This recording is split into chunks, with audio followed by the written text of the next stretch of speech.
মই উপস্থিত আছো বঙাইগাঁও আৰু বৰপেটা জিলাৰ সীমামূৰীয়া এখন ঠাই নয়াগাঁও চৰত।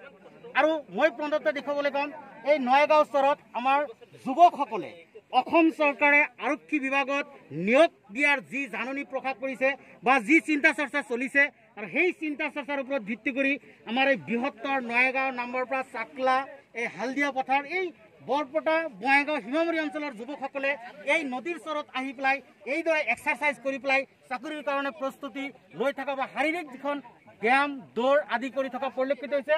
এজন যুৱকৰ পৰা আমাৰ প্ৰথম কি কৰি আছা তোমালোকে? আমি অসম চৰকাৰে আমাক আৰক্ষী বিভাগত নিযুক্তিৰ কাৰণে নিযুক্তি দিছে, সেইটো কাৰণে আমি প্ৰস্তুতি হৈ আছো।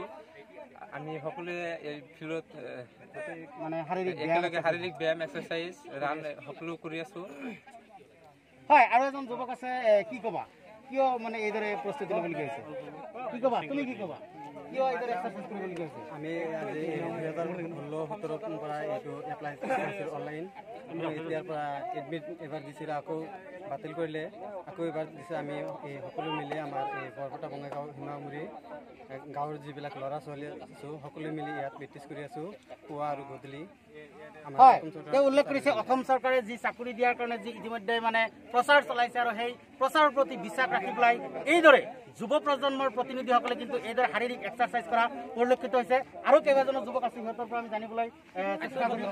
যথেষ্ট কষ্ট কৰিছে দেখা গৈছে, কি ক'বা?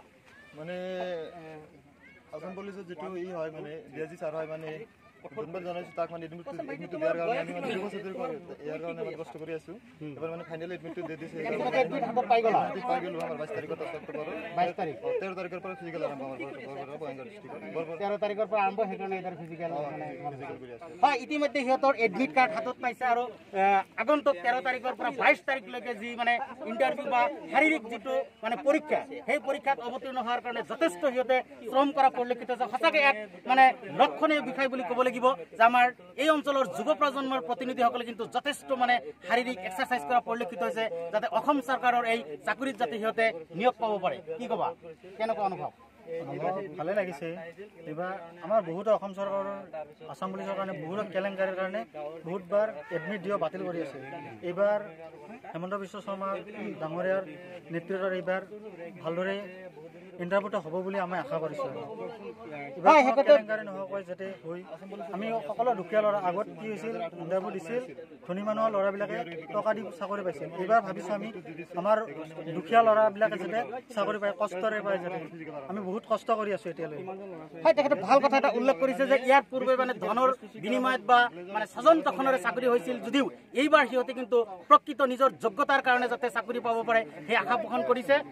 আৰু এজন যুৱক আছে, তেওঁৰ পৰা জানিব বিচাৰিম, কি ক'বা এই ক্ষেত্ৰত? যথেষ্ট কষ্ট কৰা পৰিলক্ষিত হৈছে। আমি বহুত দিন ধৰি কষ্ট কৰি আছোঁ।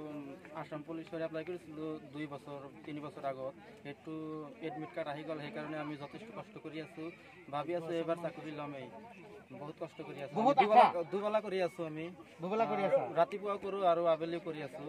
হয়, মানে প্ৰায় 2 বছৰ পিছত, সুদীৰ্ঘ 2 বছৰ পিছত সিহঁতে এডমিট কাৰ্ড লাভ কৰিবলৈ সক্ষম হৈছে আৰু যাৰ কাৰণে যথেষ্ট মনত আশা লৈ পেলাই সিহঁতে এইদৰে শাৰীৰিক এক্সাৰচাইজত মানে অৱতীৰ্ণ হোৱা পৰিলক্ষিত হৈছে। আৰু আমি আশা কৰিছোঁ যে আমাৰ যুৱ প্ৰতিনিধি প্ৰজন্মৰ প্ৰতিনিধিসকলে মানে অসম চৰকাৰৰ আৰক্ষী বিভাগত নিয়োগ লাভ কৰি পেলাই আমাৰ অসম আৰক্ষীক অধিক শক্তিশালী কৰিব বুলি আমি আশা প্ৰকাশ কৰিছোঁ।